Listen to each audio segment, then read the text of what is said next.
বিকেলবেলা পাস্তা খেতে খেতে দেখলাম আমাদের বাসার সামনে দুটো খুব সুন্দর খরগোশ চলে এসেছে। আসসালামু আলাইকুম এভরিওয়ান, ওয়েলকাম করছি আমার নতুন আরেকটা ব্লগে। বিকেলবেলা খুব পাস্তা খেতে ইচ্ছে করছিল, তাই শর্টকাটে একদম খুব ইজি ওয়েতে পাস্তা সস দিয়ে এই পাস্তাগুলো রান্না করে নিয়েছি। পাস্তা খেতে খেতে বাইরে তাকিয়ে দেখি আমাদের বাসার সামনে এই দুটো খরগোশ চলে এসেছে। আমি আমেরিকায় আসার পর যখন প্রথম খরগোশ দেখেছিলাম তখন তো এগুলোকে আমি কাঠবিড়ালি ভেবেছিলাম, কারণ গায়ের কালারটা পুরোপুরি কাঠবিড়ালির মতো দেখতে।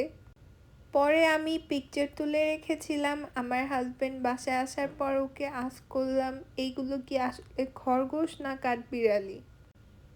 কালারটা পুরোপুরি কাঠবিড়ালির গায়ের কালার, তবে দেখতে খরগোশের মতো লাগছে, নাকি এগুলো অন্য কোনো প্রাণী।